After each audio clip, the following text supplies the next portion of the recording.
of the council, and then the survey of the Lagos State Innovation System.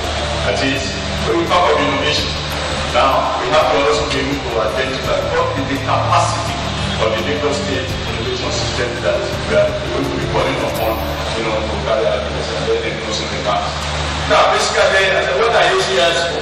What do we call ACIs? Higher education institution. And I want to also say that including the research institute. India has said that in the last 4 decades, higher education worldwide has moved from the periphery to the center of governmental agendas in most countries. ACIs are now seen as crucial national assets in addressing many policy priorities, sources of new knowledge and innovative thinking, providers of skilled personnel, contributors to innovation, attractors of international talent and business investment, agents of social justice, contributors to social and cultural vitality, and determinants of health and well-being. Some people call this economic growth-oriented model. In other words, we are saying the economic consideration coming into the higher education industry rather than the perception before that as if institutions are not really directly connected with the economics, but this is now changing. So what this is saying is that notwithstanding the diversity of government focus on presumed direct economic growth of university and polytechnic based on the assumption that there is a direct in-out relationship between economic outcome and investment in university and polytechnic research, particularly in science, which has produced well-formed investment. While many governments are asking, how can we make investment in institutions that were was out of recession? In other words, government funding is having as its motive the direct relationship between the money and economic, achievement. And that, of course, is borne out by when you see people correlating the level of development of a nation to how much that nation is spending on research, how much that nation is spending on education. You see people even in here who go, when university people go on strike to say that government is not allocating the so-called UNESCO 36% to education and things. Government, of course, is saying that if we put in money, then we must be able to get some economic, benefits. This is the major concern. So as universities are now expected to produce employable graduates to start the complex and evolving problem of graduate employment, irrespective of the state of the economy, in terms of the level of activity of graduates. We all know that most institutions now are criticized to say that, they are producing unemployable graduates and so on. But again, I don't want to go into the details. Employability is not only the responsibility of the institution. It also says about something of the absorptivity of the economy itself. You can have the graduates with the employable attributes, but what if the economy itself is not really in position to be able to absorb at the level of production? These are all issues that you cannot really put aside. So I said, universities are now expected to be important parts of the modern innovation process, but not necessarily as their drivers. And research institute can help to sustain industrial competition through incremental innovation that flows into the industrial space to sustain across the competition. African countries, including Nigeria. There was a study that according to the African Competition Report, 23 African countries out of the 31 that were surveyed remain at the most basic stage of competitiveness index of a factor-driven economy. 23, and of course, maybe when I finish, you know where Nigeria is. That is, one whose ability to compete is based on unskilled labor and natural resources.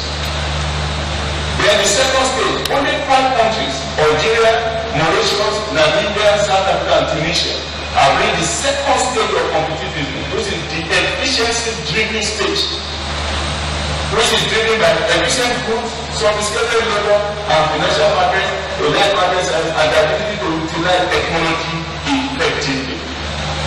Then, of course, the third stage, which is innovation-driven stage, which, of course, one of the countries is in that stage. If I ask, at which stage is Nigeria? Are we in first stage, or are we already in second stage? Surely, the answer is obvious. Look at the drivers of this, the key drivers of industrial emancipation. myself in another days looking at opportunity to service local regional and export markets. Competitive production, high productivity, low cost compared to competitors. Craftsmanship and specific skills. I underline that and also made that goal because of the responsibility we are posting on it. That is, there are skill gaps all over the place. The question is, are our institutions in position to address all those skill gaps? I mean, we all say, yes, I mean, if you go to some of these, even the construction sites, most of the people in there who are doing either plumbing or tiling and so on, that you don't find most of the Nigerians in there. You find people from outside of the country who are doing this because of the skill gaps that we have. The question is, where are the institutions addressing those skill gaps? And so that is why it is very, very important. Then access to market, then research and development.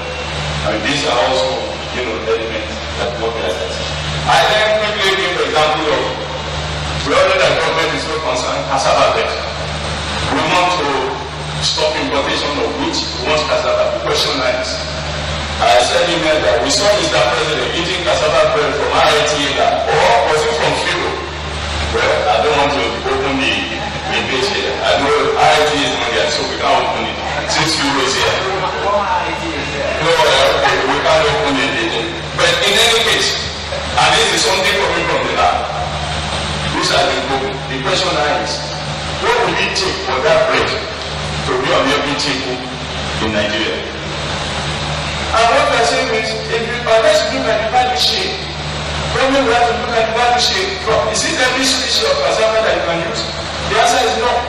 The species of cassava you can use, who are the people now helping to quantify to grow all this? Who are the people now telling the farmers and so on? And because we are looking at the bottom, the market is big. So this is the type of thing we are talking about. The challenge is that unless government must take a value chain approach and must be able to form all those segments of the value chain before we can now say that yes. And that was why some of us were alarmed when there was a rush to the National Assembly to make a law making it illegal for people to eat maybe bread made from wheat. Then I said, well, how can you really subsidies? You get what you get immediate millionaires. Because people will still bring the bread from all corners to the table. You can't force people to eat what they don't, want to eat. No, you cannot. It's like when some people say that stockfish doesn't have food value. That's not my own problem. I like stockfish. I mean, if you want to find it on that basis, I will still want to eat my stockfish. So the lesson from that, I said that African Development Bank approved $23 million funding package for the implementation of 5-year agricultural research project. The project will support agricultural research for the development of strategic crops in Africa, involving researchers that were in the region, including IITA, spread all over the region, was meant to enhance the production of staple foods, items like cassava, rice, maize, and wheat. In other words, they recognize the strategic nature of the strategic crops. And then they put in money challenging the research establishment, innovation establishment to be able to do the research that will go into the marketplace. So that is the type of thing we are talking about. In other words, you have to identify the strategic areas that you want to put money into, and that's what they have done.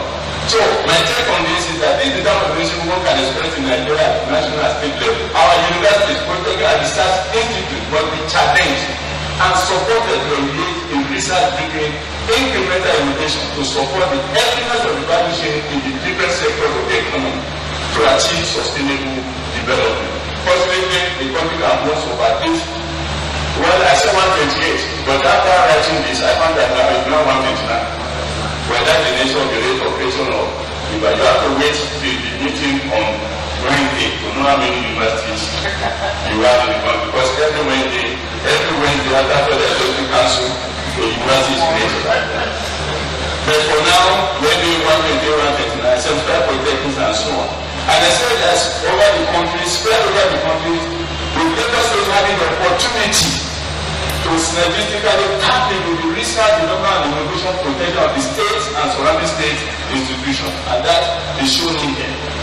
But when you look at the geographic unequal spread of the higher education institutions.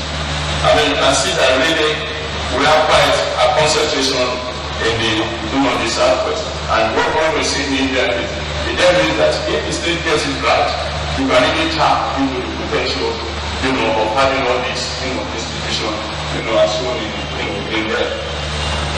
So the question is, we keep saying innovation.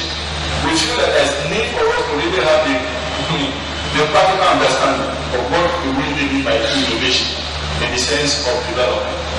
So earlier I said the goal by which farms master and implement the design and production of goods and services that are new to them, regardless of whether or not they are new to their computer domestic or foreign, including the market. In other words, innovation is not invention. It doesn't have to be new, but it is new for you in the sense that you are bringing it into your production. You have not been doing it before, but it is making a difference in your own, business. So that is innovation to you. So, and an example of that, I said, look, let's illustrate what I mean by that. The Avian specialty case, I hope Professor Eligido by Governor will allow me to quote from the Lagos case study, which is coming from Lagos case study, one of the cases at the University of Lagos. This has to do with the Avian specialty, a poultry farm in the valley. The Nigerian market in 2002, we could see supply demand gap of 28 tons per week of chicken, of broilers. The 5 million market, increasing supply demand gap due to rapid growth of fast food chain. We could see that fast food chain grew very fast in the past maybe 10-12 years. Then non-competitive prices, and they were having to import chicken. And the local production capacity was far low, and it could not meet the rate of growth. And what happened? You mean that the challenges that we face in that sector. 2, increase in capacity to be able to really close the supply demand gap, and then lower production costs. Because what is happening there is, in the case of the poultry farmer, that when the production costs are about 90 to 200 per kilogram, there is no way I can compete with imports coming into the country at 140 naira per kg. And this sold at 200. Surely there was no way to compete.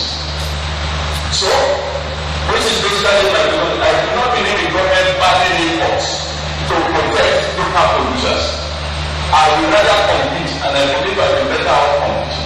What we are saying here is that we could look at government to say, look, you use the influence of government policy to say ban importation of chicken. But here is someone, a businessman, who has himself a fundamental question. How come that chicken was arriving at Nigeria at 140 naira per kg? First of all, transportation costs have been included, which means that from wherever it was coming from, production costs will probably be maybe 100, and the whole production costs about 200. He asked himself, what are they doing there in producing that he is not doing, that they are able to lower costs? That was the fundamental question that they had himself. And what did we find out? Going to the internet, we were able to find that really people are no longer raising, broilers the way they are raising it in Nigeria. We find that in tropical countries like Brazil, Malaysia, it is not that they produce chicken completely because they have adopted the more efficient tunnel ventilation system, which automatically controls the temperature and humidity of the penthouse. It is like where we have. It can be a penthouse already enclosed. All we have to do for the chicken to do very well, just control the temperature and humidity. And you find that your chicken, and what will happen when you do that? This is what happens. You find that at the end, because of time, let's go to the bottom line. You find that the traditional technology, which is the technology that we're using, open penthouses, to raise the broilers. You find that at the end of the day, the cost per kilogram of fish happened to be 191 naira per kg. When they brought this technology in of the ventilator system, look at the cost for him, 142 naira, and was able to bring this in. But the question I asked you, and he brought it in from our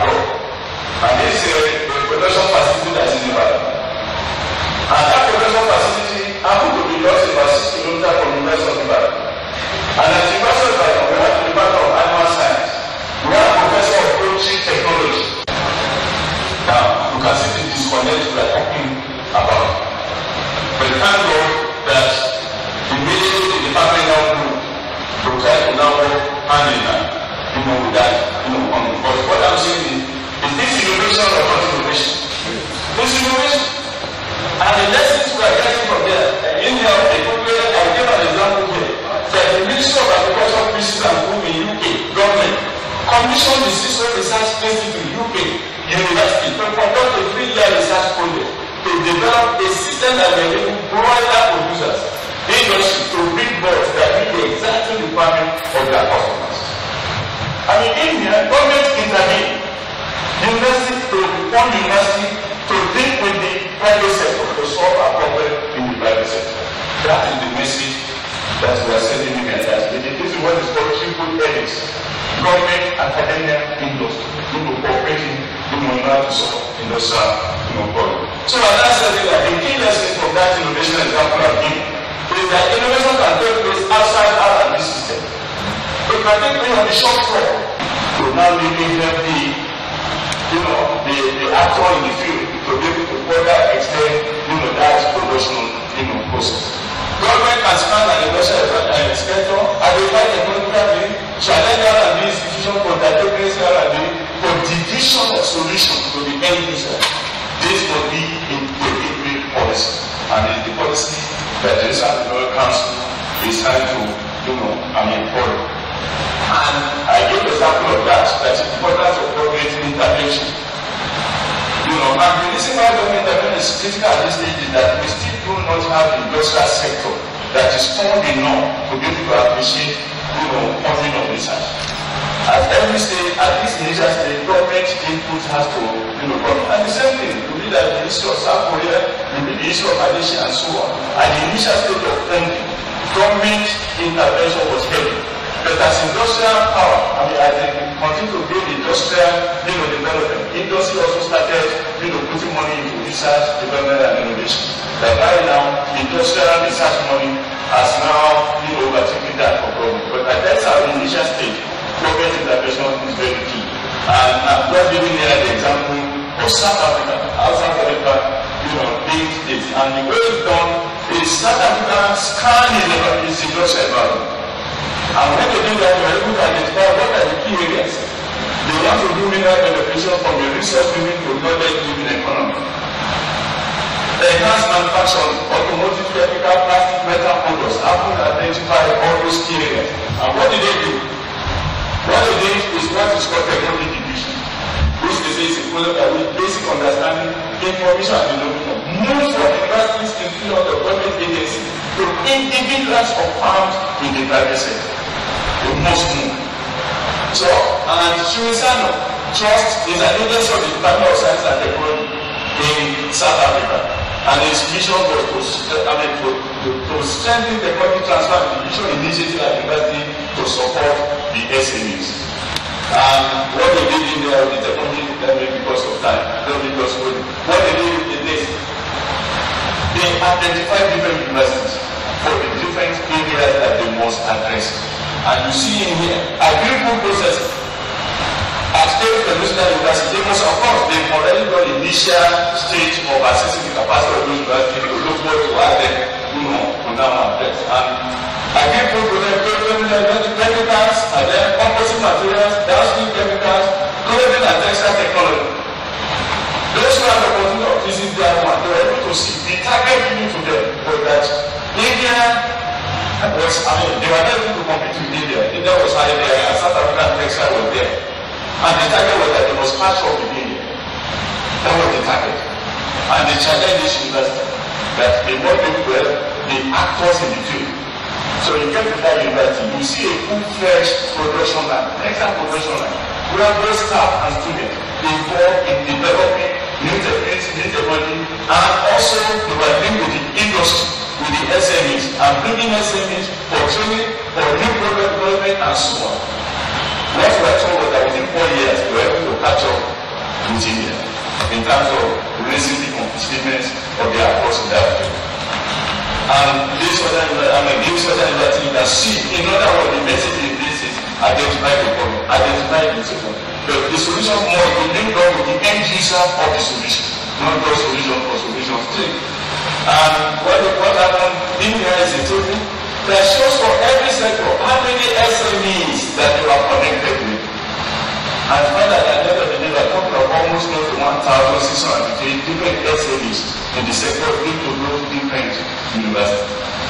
that is what we mean by the triple levels: government, industry, academic, and that is what this council do. So the same thing Kumasi, I think that as an example, the Nigerian experience is something like that. I said that University of Ibadan roadside mechanics skills corporate, which is nothing more than the University of Ibadan. We identified that, look, how do we help the roadside mechanics?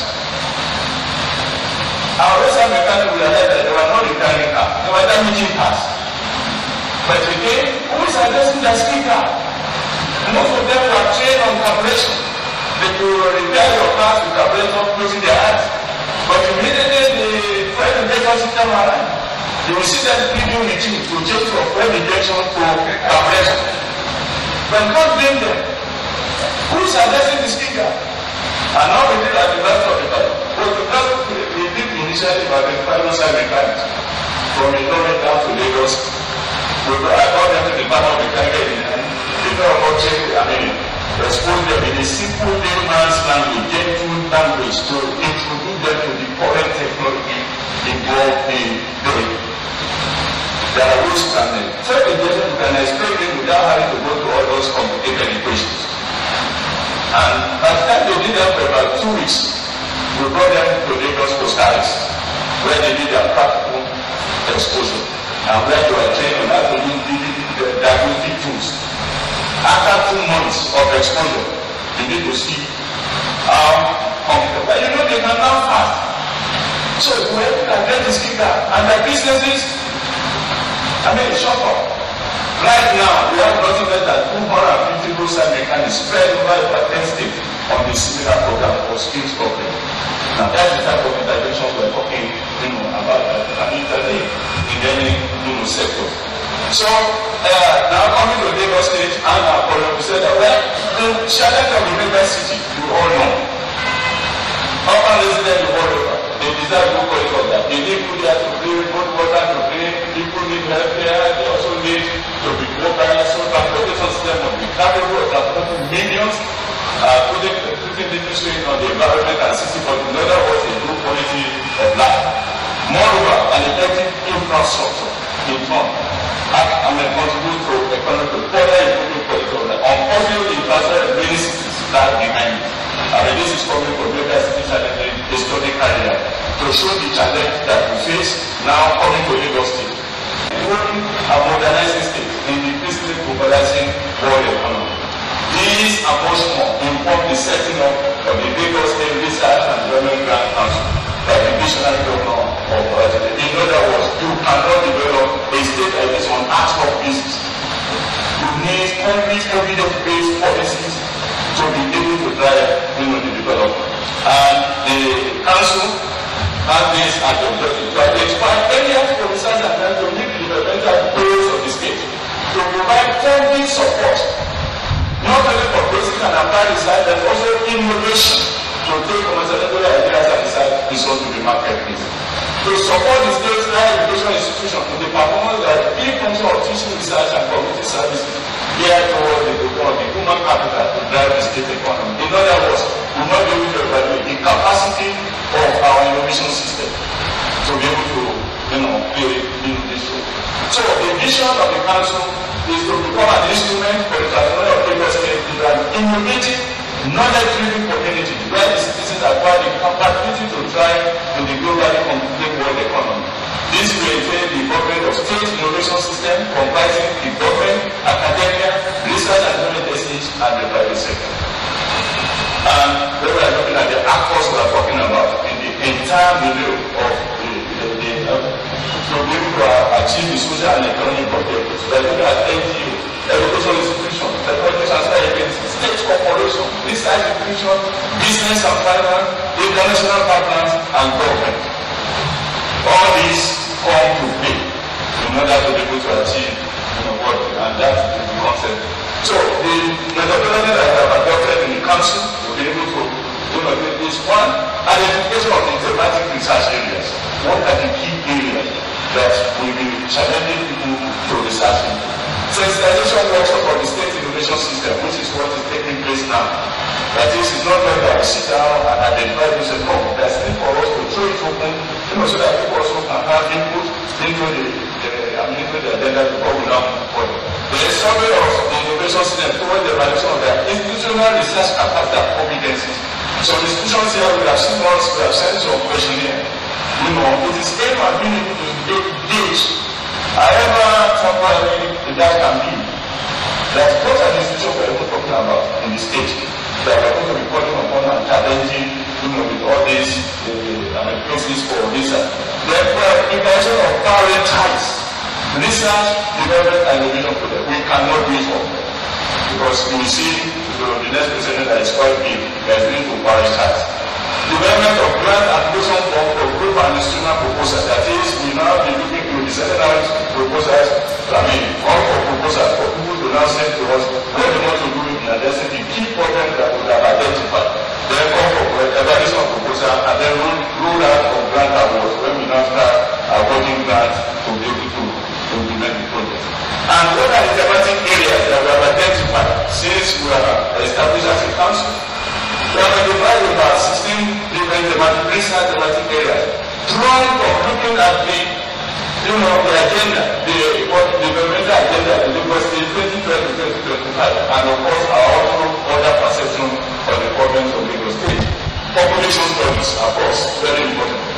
Education and training, transportation, land use, environmental science, including climate, housing and urban development, agriculture and agricultural products, manufacturing, including industrial cluster mapping, entrepreneurship and wealth creation, health delivery system, including medical and pharmaceutical sciences, power and energy. Some people say that that's even to be number one.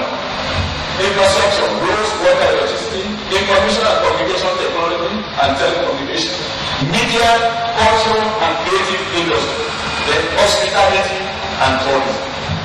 And those are the key thematic areas that we have identified. And it is important to know that the above areas complement and extend the state government past policy covering power, agriculture, transport and housing. We call our past plus that it extends beyond even what government has described as power. And just a sample of what is happening under each thematic area, there are now the sub-themes. And if you look at environmental science, including climate change, we are talking of sanitation, solid waste, pollution, conservation and ecology, climate change, floods and erosion, environmental policies. These are the sub-themes that will come under that broad thematic areas. And we have done this for all the 17 and the 16 areas. Manufacturing, these are the sub-themes that we see. All these are areas that we're giving our data. Then power and energy. Energy resources, what energy resources are available to Lagos State. Then energy and power generation, non-renewable. We know the world is moving towards developing non-renewable. Okay, what comes to it in the city state like Lagos? Energy and power for renewable electricity, energy use pattern. What is the energy use pattern of Lagos State? The energy demand supply modeling. We want to be able to do things like energy saving, capacity building, and so on.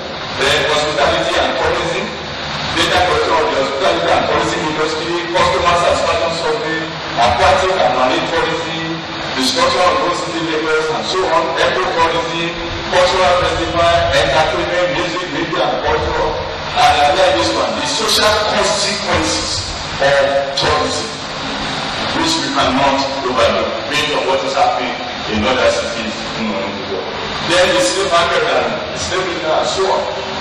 Health care system, current state of health of the population, current state of health services provision, access to health care, micro-level decision-making system, in the system, policy making at micro-level, relationship between macro and this, again, is to be able to, bring to fore what is happening in the healthcare delivery system and the capacity to deliver medicinal chemistry and biomedical practices. We are not ignoring data this one. Then finally, as I said, there is need for us to determine the education, training, research, and innovation capacity of the Lagos State innovation system. And that's what the questionnaire that we have sent, sample structure of questionnaire we have sent out. The basic data on the institution, what the age, student and staff population, disciplines and program being one. Then performance of research, development and innovation, the research achievement, directory, technology transfer office, you have that, and things like that. Those are the sort of information. Financing and innovation related activities. The institutions that are being in the state, where are they getting funding, if at all, for funding research or capacity building in terms of skills development.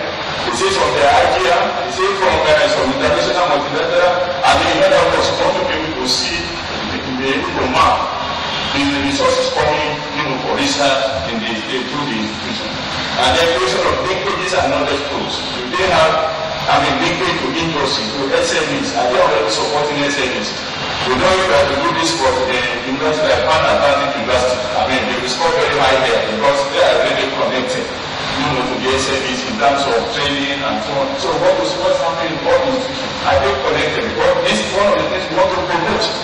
That every shop will be linked to, to the industrial, sector.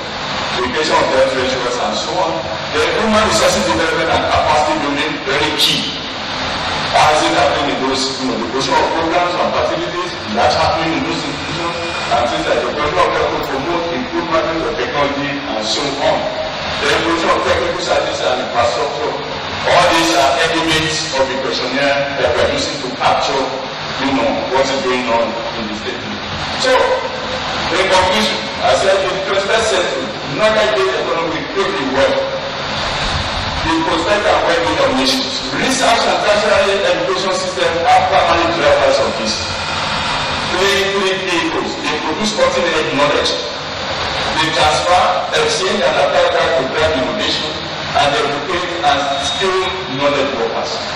For these three ways to build knowledge and innovation in the globalized world, they must themselves be globally connected. It's not just something that's for local show.